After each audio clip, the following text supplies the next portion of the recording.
They snatched her black cat because it's bad luck, an 80-year-old woman's best friend, taken by her own HOA.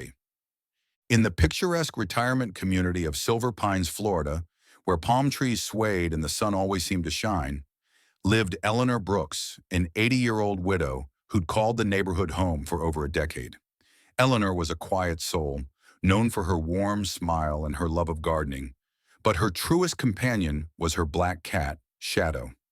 She'd rescued Shadow as a kitten 7 years ago, and the two were inseparable. Shadow would curl up on her lap while she knit, follow her around the garden, and even sleep at the foot of her bed. For Eleanor, who'd lost her husband and lived far from her children, Shadow wasn't just a pet.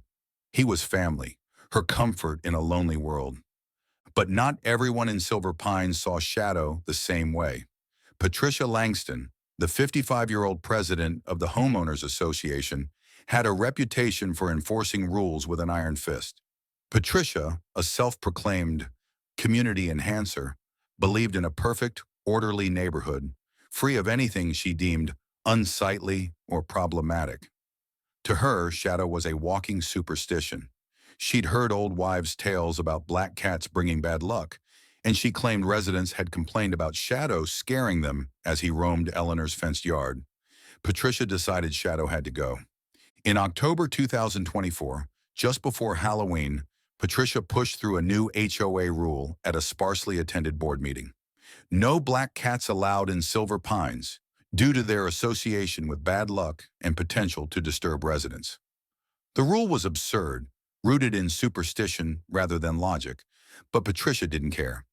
She sent Eleanor a certified letter demanding that Shadow be removed within 72 hours, or the HOA would take action and fine her $2,000. Eleanor was heartbroken. She called the HOA office, her voice trembling as she pleaded, "He's my best friend. He doesn't hurt anyone. Why are you doing this?" Patricia's response was cold. "Rules are rules, Mrs. Brooks. Superstitions affect property values." Eleanor refused to give up Shadow. She wrote a letter to the HOA board, explaining how Shadow helped her cope with loneliness, and even shared a photo of the two of them together, hoping to appeal to their humanity. But Patricia wasn't moved. On a chilly Monday morning, while Eleanor was at the grocery store, two HOA contracted animal control officers arrived at her home. They broke into her fenced yard, lured Shadow with treats, and snatched him, locking him in a metal crate as he yowled in fear. They left a notice on Eleanor's door. Pet confiscated per HOA regulation. $2,000 fine for noncompliance. When Eleanor returned and found Shadow gone, she collapsed into her armchair, sobbing uncontrollably. She called her neighbor, Linda Carter, a 62-year-old retired teacher who'd always adored Shadow's playful antics. Linda rushed over, and together they read the notice, their shock turning to fury. Linda took to the neighborhood's online forum, posting a photo of the notice and a video of Eleanor crying, with the caption, "The HOA stole Eleanor's cat because he's black. This is cruelty." The post spread like wildfire, gaining thousands of shares on X with the hashtag #SaveShadow, trending locally within hours. The community rallied around Eleanor. Linda organized a protest outside the HOA office, where dozens of residents gathered with signs reading, "Black cats aren't bad luck," and "Stop HOA cruelty."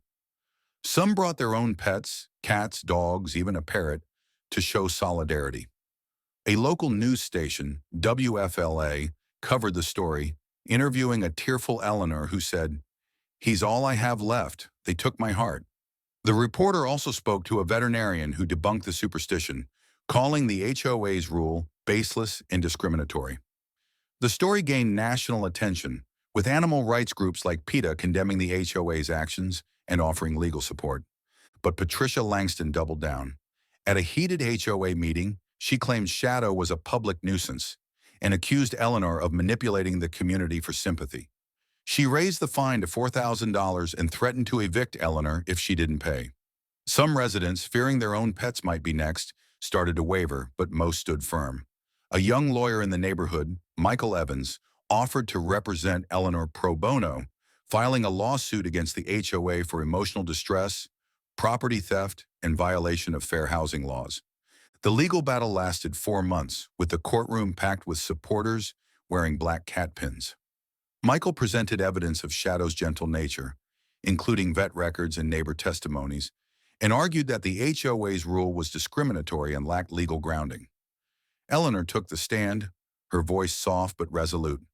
"I just want my Shadow back." In February 2025, the judge ruled in Eleanor's favor, ordering the HOA to return Shadow, pay $10,000 in damages, and cover Eleanor's legal fees. The crowd erupted in cheers, and Shadow was reunited with Eleanor the next day, purring loudly as she held him tight.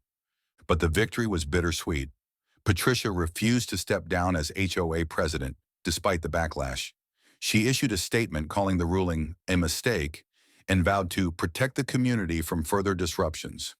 She quietly pushed through new pet restrictions, banning all outdoor cats and requiring DNA tests for pets to ensure compliance. Eleanor, though overjoyed to have Shadow back, lived in fear of future retaliation, her trust in the community shattered. Silver Pines remained divided, with some residents calling for reform and others siding with Patricia's iron rule. The number sign Save Shadow movement sparked a broader conversation about HOA overreach, leaving many to wonder, who's next?